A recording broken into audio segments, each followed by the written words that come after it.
বন্ধুরা, mad Titan Thanos marble cinematic ইউনিভার্সের খুবই শক্তিশালী একটি ভিলেন, যে 6টি ইনফিনিটি স্টোনকে একসাথে নিয়ে এসে পুরো ইউনিভার্সের অর্ধেক পপুলেশনকে একেবারে ধ্বংস করে দেয়। কিন্তু ইনফিনিটি স্টোনকে ছাড়াও থ্যানস এতটাই বেশি পরিমাণে শক্তিশালী যে আয়রন ম্যান, ক্যাপ্টেন আমেরিকা, থর এবং হাল্কের মতো শক্তিশালী ক্যারেক্টারকেও অতি সহজেই হারিয়ে দিয়েছিল।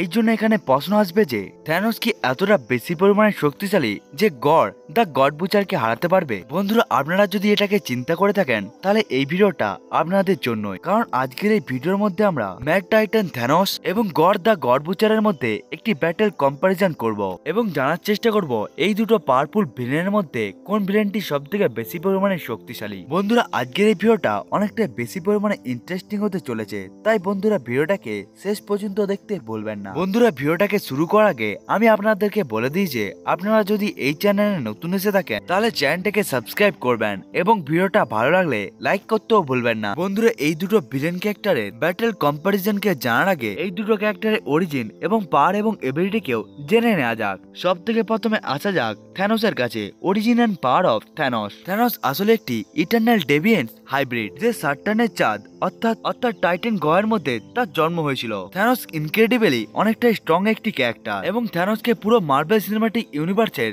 সব থেকে শক্তিশালী ক্যারেক্টারদের মধ্যেও একজন মনে করা হয়। থ্যানসের জীবনকালে শুধুমাত্র একটি মাত্র উদ্দেশ্য ছিল, সেটি হলো ইউনিভার্সের অর্ধেক জনসংখ্যাকে একেবারে শেষ করে দেওয়া, যার ফলে বেঁচে থাকা ইউনিভার্সের অর্ধেক জীব পুরো সুবিধার সাথে নিজের জীবনকে কাটাতে পারবে। কিন্তু যখন থ্যানস এই সমস্ত কিছুকে নিজের টাইটান গয়ের মধ্যে করার চেষ্টা করছিল, তখন তার প্ল্যানেটের মানুষেরাই থ্যানসকে পাগল ঘোষণা করে দেয় এবং তারা থ্যানসকে নিজের প্ল্যানেট থেকেও একেবারে বার করে দেয়, যার ফলে থ্যানস ইউনিভার্সের একটি জায়গা থেকে আরেকটি জায়গার মধ্যে ঘোরাফেরা করতে থাকে। এবং ওই সময়ের মধ্যে থ্যানস নিজের আর্মিকেও একেবারে বানিয়ে নেয়। থ্যানস নিজের আর্মিদের সাথে গিয়ে ওই সমস্ত প্ল্যানেটের অর্ধেক পপুলেশনকে একেবারে শেষ করতে থাকে এবং থ্যানস এই কাজটিকে অত্যন্ত তাড়াতাড়ি করার জন্য সে 6টি ইনফিনিটি স্টোনকে এক জায়গায় ঐক্যবদ্ধ করে নেয়। এবার থ্যানসের পাওয়ার এবং এবিলিটির কাছে আসা যাক। থ্যানস যেহেতু একটি ইটারনাল, তাই থ্যানস জন্মের পর থেকেই অনেকটাই বেশি পরিমাণে শক্তিশালী। থ্যানসের কাছে super human strength, durability, super speed, stamina, reflexes এবং এজিলিটির মতো সমস্ত ধরনেরই এবিলিটি রয়েছে। থ্যানসের স্ট্রেংথ এতটাই বেশি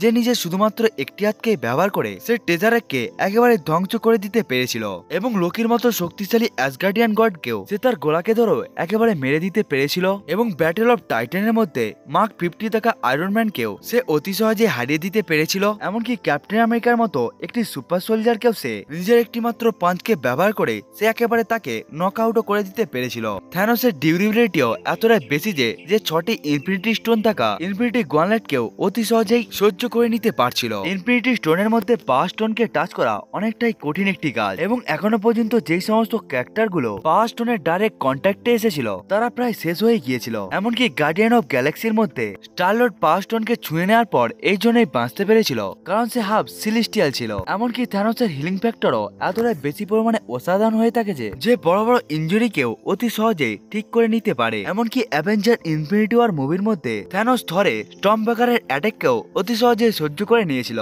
এবং পরে গিয়ে থ্যানোস ওই ইনজুরিকে অতি সহজে হিল করে নিতেও পেরেছিল। এমনকি থ্যানোসের পাওয়ার এতটাই বেশি হয়ে থাকে যে এমসিইউর সব থেকে শক্তিশালী দুটি ক্যারেক্টার থর এবং হাল্কের উপরেও অনেকটা বেশি পরিমাণে ভারী পড়ে গিয়েছিল। এখন থ্যানোসের অরিজিন, পাওয়ার এবং এবিলিটিকে জেনে নেওয়ার পর এবার গড দ্য গড বুচারের পাওয়ার এবং এবিলিটিকে জেনে নেওয়া যাক। Origin and power of God the God butcher. আসলে গডের জন্ম এমন একটি প্ল্যানেটের মধ্যে হয়েছিল যে প্ল্যানেটের আসলে কোনো ধরনের নামই ছিল না। গডের প্ল্যানেটের মধ্যে খাওয়ার জন্য কোনো খাওয়ারও ছিল না, এমনকি পান করার জন্য কোনো ধরনের জলও ছিল না, যার ফলে গডের প্ল্যানেটের মানুষেরা এক এক করে মারা যেতে থাকে। কিন্তু গডের প্ল্যানেটের বেশিরভাগ মানুষেরাই গডের উপরে অনেকটাই বেশি পরিমাণে বিশ্বাস করত এবং সবসময় ওই সমস্ত গডগুলোকে পুজোও করে থাকতো এবং তারা সবসময় চিন্তা করত তাদেরকে বাঁচানোর জন্য কোনো না কোনো একদিন গডরা আসবে। কিন্তু খাদ্য এবং জল সংকটের জন্য যখন গডের ওয়াইফ এবং বাচ্চারাও একেবারে মারা যায়, তখন গড একেবারে বুঝতে পেরে যায় যে তাদের সাহায্যের জন্য কোনো গডই আর এখানে আসবে না বলে। কিন্তু এই কথাটাই যখন গড তার প্ল্যানেটের মানুষের দিকে বলেছিল, তখন ওই সমস্ত মানুষেরা গডকে ওখান থেকে একেবারেই তাড়িয়ে দেয় এবং এর কিছু সময় পর গড যখন ঘুরে ঘুরে বেড়াচ্ছিল, তখন সে দুটো গডকে লড়াই করতে দেখতে পায়, যার মধ্যে একটি গড ব্ল্যাক কালারের ছিল এবং আরেকটি গড গোল্ডেন কালারের ছিল। এবং গড যখন ওই দুটো গডের কাছে পৌঁছে যায়, তখন ওখানের গোল্ডেন কালারের গডটি গড়কে সাহায্যের কথা বলতে থাকে। তখন গড় একটি গডকে সাহায্য চাইতে দেখে গড় অনেকটাই বেশি পরিমাণে রেগে যায় এবং এরপরে গড় ব্ল্যাক গডের বেপেনের একটি ছোট অংশকে তুলে নিয়ে সে ওই গোল্ডেন কালারের গডকে একেবারে মেরে দেয়, যার ফলে ওই বেপেনের ছোট একটি অংশ গড়ের বডির সাথে একেবারে মার্চ হয়ে যায়, যার ফলে গড়ের কাছে অসাধারণ লেভেলের পাওয়ার এবং এবিলিটিও এসে যায়, যার ফলে গড় ইউনিভার্সের মধ্যে থাকা সমস্ত প্রকারের গডকে মারতে বেরিয়ে পড়ে এবং এরপরেই তার নাম হয় গড় দ্য গড বুচার। গড়ের যদি পাওয়ার এবং এবিলিটির কথা বলা হয় তাহলে গড় অনেকটাই বেশি পরিমাণে পাওয়ারফুল একটি ক্যারেক্টার এবং গড় থরের সাথে লড়াই করে সে থরকে অতি সহজেও হারিয়ে দিয়েছিল। এমনকি গড় কমিকের মধ্যে 3টি থরের সাথেই একসাথে লড়াই করে নিয়েছিল, যেটি হলো ইয়ং থর, প্রেজেন্ট টাইমের থর এবং ওল্ড কিং থর, এবং গড় এই 3টি থরকে একসাথে হারিয়ে দিয়েছিল। গড় দ্য গড বুচারের পাওয়ার এতটাই বেশি হয়ে থাকে যে নিজের পাওয়ারকে ব্যবহার করে একটি প্ল্যানেটকে সে অতি সহজেই ডিস্ট্রয় করে দিতে পারে। এমনকি গড়ের ডিউরেবিলিটিও অনেকটাই বেশি হয়ে থাকে। থর দুটো মিউনিটকে ব্যবহার করে সে গড়ের উপর খুবই পাওয়ারফুল একটি থান্ডার অ্যাটাক করে, কিন্তু গড় ওই থান্ডার অ্যাটাক থেকেও অতি সহজে বেঁচে যায়। এমনকি থর গড়কে উঠিয়ে নিয়ে সূর্যের উপরেও ছুঁড়ে ফেলিয়ে দিয়েছিল, কিন্তু গড় দ্য গড বুচার পুরো সূর্যকে একেবারে ধ্বংস করে দিয়েছিল। গড়ের কাছে নেগ্রোসড নামক একটি খুবই শক্তিশালী এবং ভয়ঙ্কর একটি বেপেন রয়েছে এবং এই নেগ্রোসডকে ব্যবহার করে গড় অনেক শক্তিশালী গডকেও একেবারে মেরে দিয়েছিল। এমনকি গড় দ্য গড বুচার নেগ্রোসডকে ব্যবহার করে বিভিন্ন ধরনের শক্তিশালী বেপেনকেও একেবারে ক্রিয়েট করে নিতে পারত। এমনকি গড় নেগ্রোসডকে ব্যবহার করে সে নিজের জন্য ব্ল্যাক আর্মিকেও তৈরি করতে পারত। এবার গড়ের হিলিং ফ্যাক্টরের কাছে আসা যাক। গড়ের কাছে রয়েছে নেক্রোসড, যেটিকে ব্যবহার করে সিম্বিওটের মতো শক্তিশালী একটি প্রজাতির উৎপত্তি হয়েছিল এবং এই নেক্রোসডকে ব্যবহার করে গড় নিজের ইনজারিগুলোকে খুব সহজেই হিল করে নিতেও পারে। এমনকি গড়ের বডি পার্ট কাট হয়ে যাওয়ার পরেও সে খুব তাড়াতাড়ি ওগুলোকে হিল করে নিতেও পারে।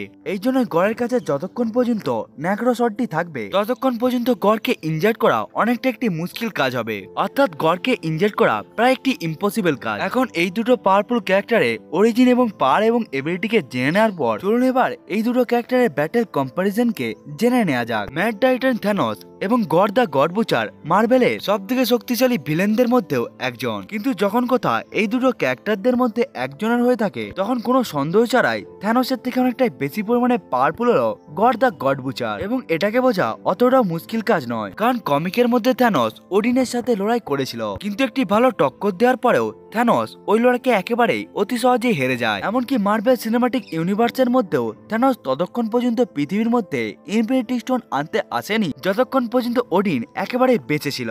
ওডিন মারা যাওয়ার পরেই থ্যানোস অ্যাসগার্ডিয়ানদের উপরে অ্যাটাক করেছিল। এই জন্য এখান থেকে পরিষ্কার যে থ্যানোসের থেকে অনেকটাই বেশি পরিমাণে শক্তিশালী হলো অলফাদার ওডিন। অন্যদিকে গড দ্য গড বুচার 3টি থরকেই একসাথে হারিয়ে দিয়েছিল, যার মধ্যে একটি থর ওল্ড কিং থরও ছিল এবং ওল্ড কিং থর এতটাই বেশি পরিমাণে শক্তিশালী ছিল যে গ্লাকটাসের মতো পাওয়ারফুল বিংকেও অতি সহজে হারিয়ে দিয়েছিল। এমনকি ওল্ড কিং থর তার থর ফোর্সের সাথে সে ওডিনের থেকেও অনেকটা বেশি পরিমাণে শক্তিশালী। এই জন্য ওডিন থ্যানোসের থেকে অনেকটাই বেশি পরিমাণে পাওয়ারফুল এবং ওল্ড কিং থর ওডিনের থেকে অনেকটাই বেশি পরিমাণে পাওয়ারফুল এবং গড দ্য গড বুচার নিজের নেক্রোসডের সাথে এই সমস্ত ক্যারেক্টারদের থেকেও অনেকটাই বেশি পরিমাণে শক্তিশালী। এই জন্য কখনো যদি থ্যানোসের সাথে গড দ্য গড বুচারের মধ্যে কখনোই লড়াই হয় তখন ওই লড়াইকে গড দ্য গড বুচার একেবারে জিতে যাবে। বন্ধুরা, এটা তো ছিল আমার ওপিনিয়ন। আপনার কি মনে হয় যদি এই দুটো ক্যারেক্টারদের মধ্যে লড়াই হয় তখন ওই লড়াইকে কে জিতবে সেটিকে বন্ধুরা আপনারা কমেন্ট করে বলতে ভুলবেন না।